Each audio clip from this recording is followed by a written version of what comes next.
ورنہ جنگ چھڑ جائے گی اور نقصے مساق ہو جائے گا، اور دوسرے وہ لوگ جو اپنی صلح جوئی کی وجہ سے نہ مسلمانوں سے جنگ کرنا چاہتے ہیں اور نہ مسلمانوں کے ساتھ مل کر اپنی قوم سے جنگ لڑنا چاہتے ہیں، إِلَّا الَّذِينَ يَصِلُونَ إِلَىٰ قَوْمٍ بَيْنَكُمْ وَبَيْنَهُم مِّيثَاقٌ، یعنی جو ایسے لوگوں سے جا ملیں جن کا تم سے صلح یا ذمہ کا عہد ہو تو ان سے معاملہ بھی انہی کی طرح کرو۔ سیدنا مسعود بن مکرمہ اور سیدنا مروان رضی اللہ عنہ صلح حدیبیہ کے قصے میں بیان کرتے ہیں کہ جس نے چاہا وہ قریش کے ساتھ صلح اور عہد میں داخل ہو گیا، اور جس نے چاہا وہ محمد صلی اللہ علیہ وسلم اور آپ صلی اللہ علیہ وسلم کے صحابہ رضی اللہ عنہم کے ساتھ صلح اور عہد میں داخل ہو گیا۔ آیت نمبر 91۔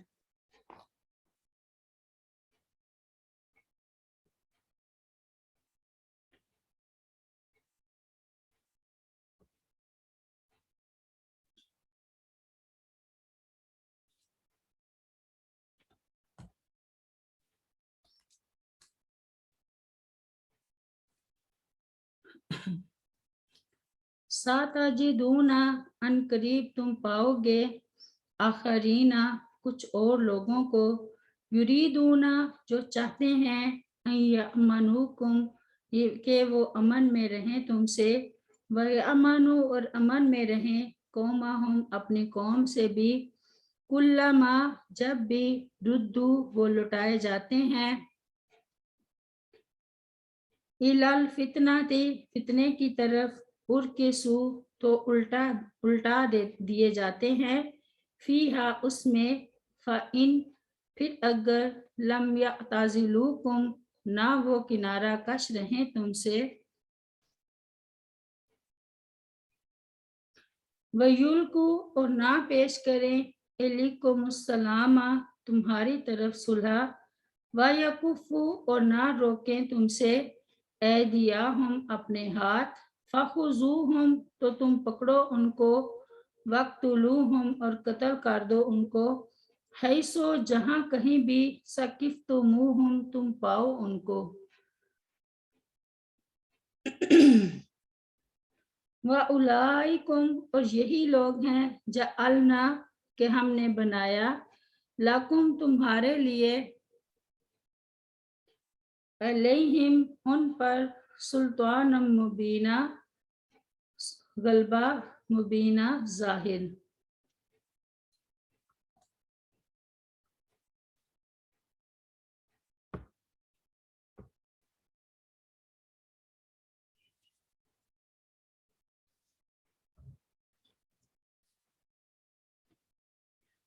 یہ ایک تیسرے گروہ کا ذکر ہے جو منافقین کا تھا۔ یہ مسلمانوں کے پاس آتے تو اسلام کا اظہار کرتے تاکہ مسلمانوں سے محفوظ رہیں، اپنی قوم کے پاس جاتے تو شرک و بت پرستی کرتے تاکہ وہ انہیں اپنا ہی ہم مذہب سمجھیں اور یوں دونوں سے مفادات حاصل کرتے۔ الفتنہ سے مراد شرک بھی ہو سکتا ہے، کے صوفیہ اسی شرک میں لٹا دیے جاتے، یا الفتنہ سے مراد کے قتال ہے کہ جب انہیں مسلمانوں کے ساتھ لڑنے کی طرف بلایا یعنی لٹایا جاتا ہے تو وہ اس پر آمادہ ہو جاتے ہیں۔ یلقو اور یکفو کا عطف یا اعتزلوکم پر ہے، یعنی سب نفی کے معنی میں ہے۔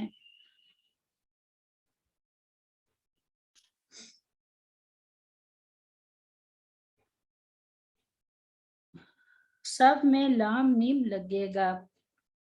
اس بات پر کہ واقعی ان کے دلوں میں نفاق اور ان کے سینوں میں تمہارے خلاف بغض و عناد ہے،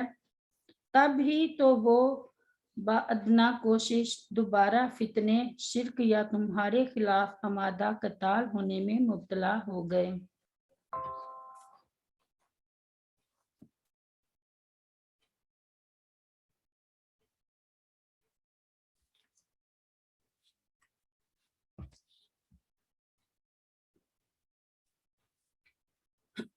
اس آیت کریمہ میں ایک تیسری قسم کے لوگوں کا حال بیان کیا گیا ہے جو بہت ہی بدترین قسم کے منافق ہیں،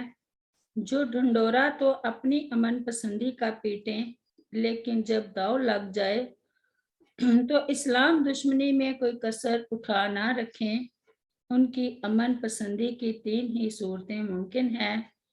ایک یہ کہ مسلمانوں سے صلح کر لیں،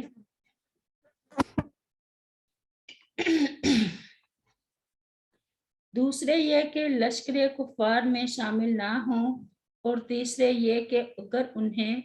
مجبوراً شامل ہونا ہی پڑے تو پھر اپنے ہاتھ روکے رکھیں، یعنی عملاً لڑائی میں شامل نہ ہوں۔ اور اگر یہ تینوں باتیں نہ پائی جائیں تو اس کا مطلب یہ ہے کہ ان کی نیتوں میں فتور ہے اور وہ امن پسندی کی آڑ میں دھوکہ دے کر مسلمانوں سے انتقام لینا چاہتے ہیں۔ لہٰذا ایسے منافقوں کا علاج یہ ہے کہ جب بھی موقع ملے سب سے پہلے انہیں قتل کر کے ختم کرو، دوسرے کافروں سے جنگ بعد میں کرو۔ آیت نمبر 92۔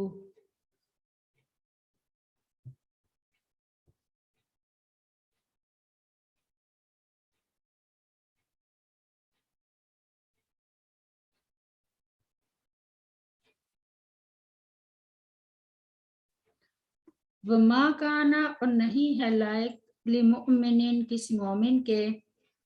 ان یقتلا یہ بات کہ وہ قتل کرے، مؤمنان کسی مومن کو، الا خطا مگر غلطی سے، ومن قتلا اور جو کوئی قتل کرے، مؤمنان کسی مومن کو، خطاً غلطی سے، فتحریر تو آزاد کرنا ہے، رکبات مؤمنات ایک گردن مومن کا، وادیات اور دیت مسلمات سونپی جائے گی، الی اہلہ اس کے وارثوں کی طرف، الا مگر ان یصدقوا یہ کہ وہ معاف کر دیں، فإن پھر اگر کانا ہو وہ مقتول، من قوم ایسی قوم میں سے، عدو لکم جو دشمن ہے تمہاری، وہو جبکہ وہ خود مؤمن مومن تھا، فتحریر تو آزاد کرنا ہے، رکابات مؤمنات ایک مومن گردن کا، وَإِنْ کَانَ اگر ہو وہ مقتول،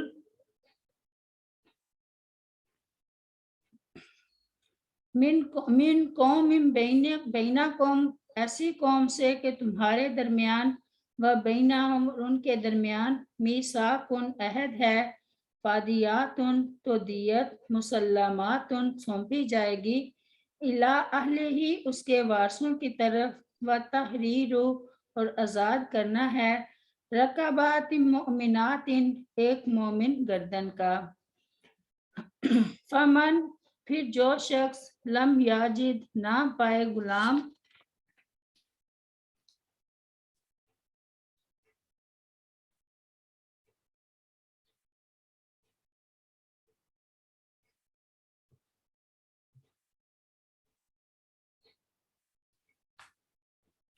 فصیام تو روزے رکھنے ہیں،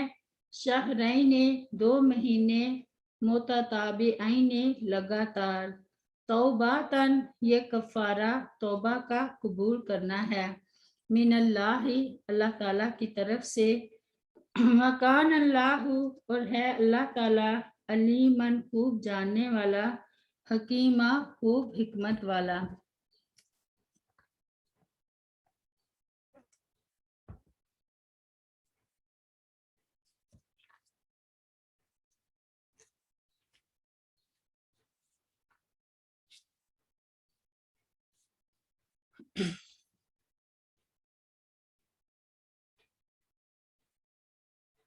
یہ نفی نہیں کے معنی میں ہے جو حرمت کی متقاضی ہے،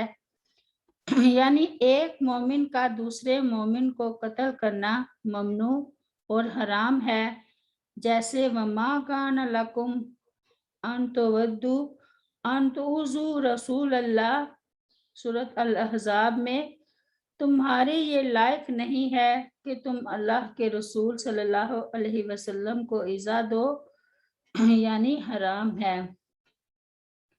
غلطی کے اسباب دو وجوہ متعدد ہو چکے ہیں۔ غلطی کے اسباب و وجوہ متعدد ہو سکتے ہیں، مقصد کے نیت اور ارادہ قتل کا نہ ہو مگر بوجوہ قتل ہو جائے۔ یہ قتل خطا کا جرمانہ بیان کیا جا رہا ہے، جو دو چیزیں ہیں، ایک بطور کفارہ و استغفار ہے، یعنی مسلمان غلام کی گردن آزاد کرنا، اور دوسری چیز بطور حق العباد کے ہے، اور وہ ہے دیت، خون بہا۔ مقتول کے خون کے بدلے میں جو چیز مقتول کے وارثوں کو دی جائے وہ دیت ہے، اور دیت کی مقدار احادیث کی روح سے 100 اونٹ یا اس کے مساوی قیمت سونے، چاندی یا کرنسی کی شکل میں ہوگی۔ خیال رہے کہ قتل عمد میں قصاص یا دیت مغلظہ ہے، اور دیت مغلظہ کی مقدار 100 اونٹ ہے، جو عمر اور وصف کے لحاظ سے 3 قسم یا 3 معیار کے ہوں گے، جبکہ قتل خطا میں صرف دیت ہے، قصاص نہیں ہے۔ اس دیت کی مقدار 100 اونٹ ہے، مگر معیار اتنا کڑا نہیں۔ اس کے علاوہ اس دیت کی قیمت سنن ابی داؤد کی حدیث میں 800 دینار یا 8000 درہم اور ترمذی کی روایت میں 12000 درہم بتلائی گئی ہے۔ اسی طرح حضرت عمر رضی اللہ عنہ نے اپنے دور خلافت میں قیمت دیت میں کمی بیشی اور مختلف پیشوں والوں کے اعتبار سے اس کی مختلف نوعیتیں مقرر فرمائی تھیں، جس کا مطلب یہ ہے کہ اصل دیت 100 اونٹ کی بنیاد پر اس کی قیمت ہر دور کے اعتبار سے مقرر کی جائے گی۔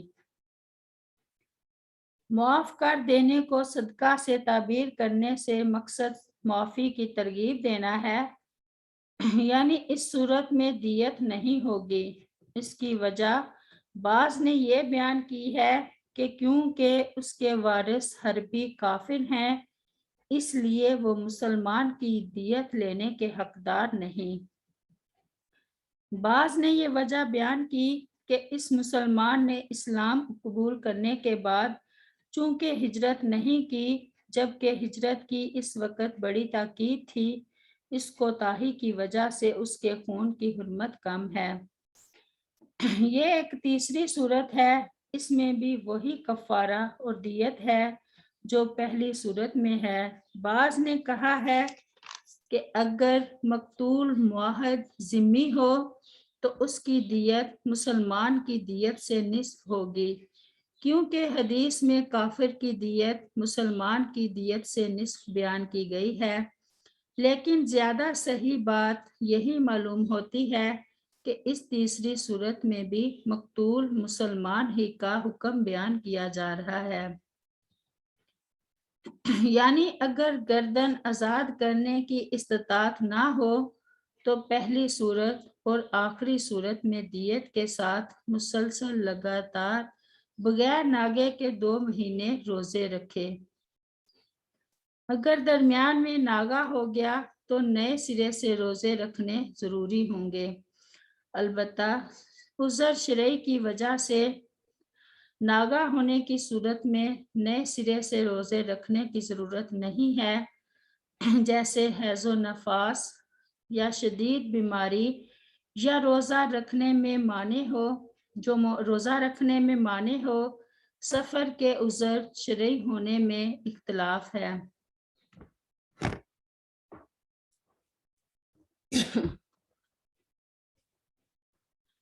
کفار کے ساتھ جنگ کی اجازت نازل ہوئی تو یہ عین ممکن تھا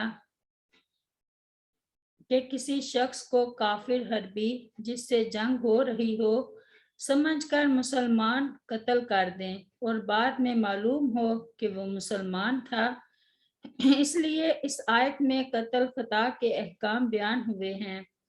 قتل خطا کی کئی صورتیں ہو سکتی ہیں، مثلاً تیر یا پتھر مارا تو شکار کو تھا لیکن وہ کسی مسلمان کو لگ گیا اور وہ مر گیا۔ دوسری صورت یہ ہے کہ کوئی چیز ماری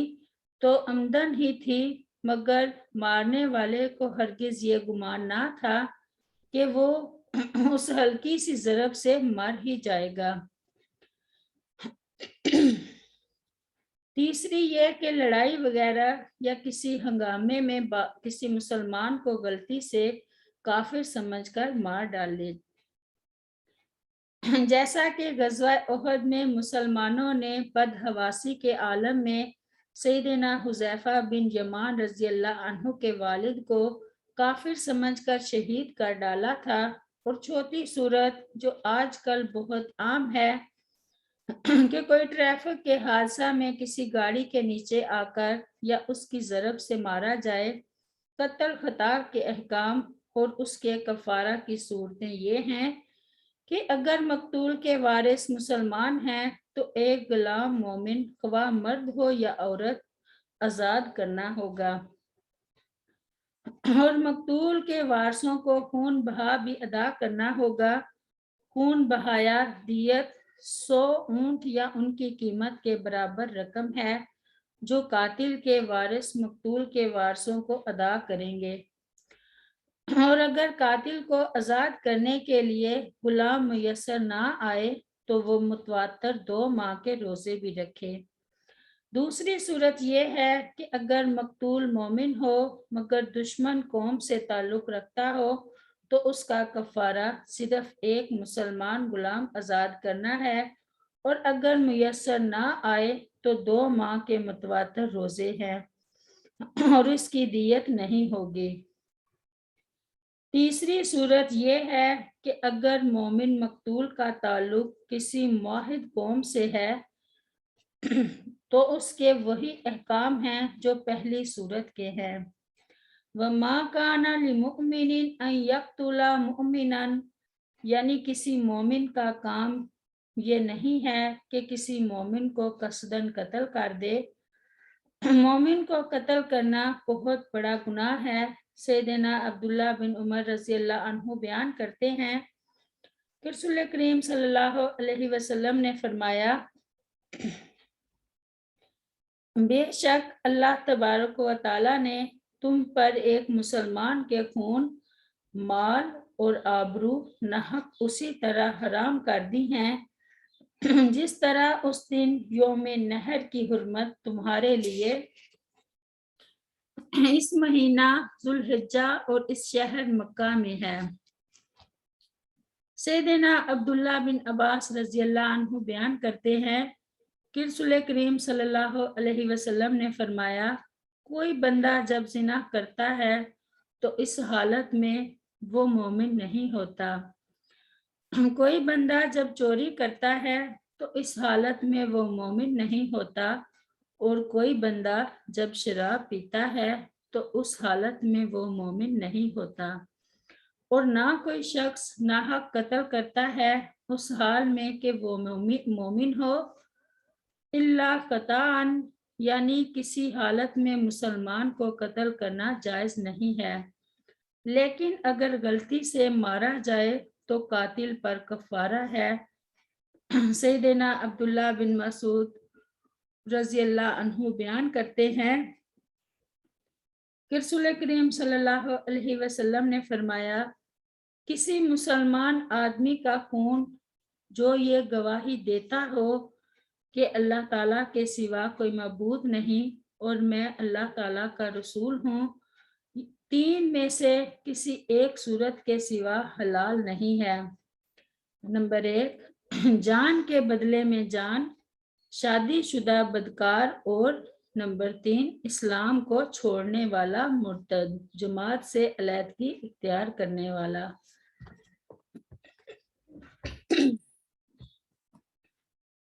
ابو ذبحان بیان کرتے ہیں کہ میں نے اسامہ بن زید رضی اللہ عنہ سے سنا، وہ کہہ رہے تھے کہ رسول کریم صلی اللہ علیہ وسلم نے ہمیں حرقہ قبیلے کی طرف بھیجا، ہم نے صبح سویرے ان پر حملہ کیا، ان کو شکست دی، اور ایسا ہوا کہ میرا اور ایک انصاری آدمی کا حرقہ کے ایک شخص سے سامنا ہو گیا۔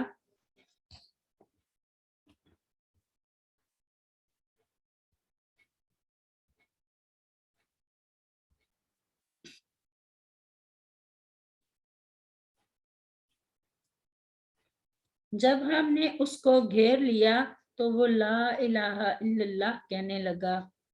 یہ سنتے ہی انصاری نے تو اپنا ہاتھ کھینچ لیا، لیکن میں نے برچھا مار کر اسے ہلاک کر دیا۔ پھر جب ہم اس جنگ سے واپس پلٹے تو رسول کریم صلی اللہ علیہ وسلم کو اس معاملے کی خبر ہوئی۔ آپ صلی اللہ علیہ وسلم نے فرمایا،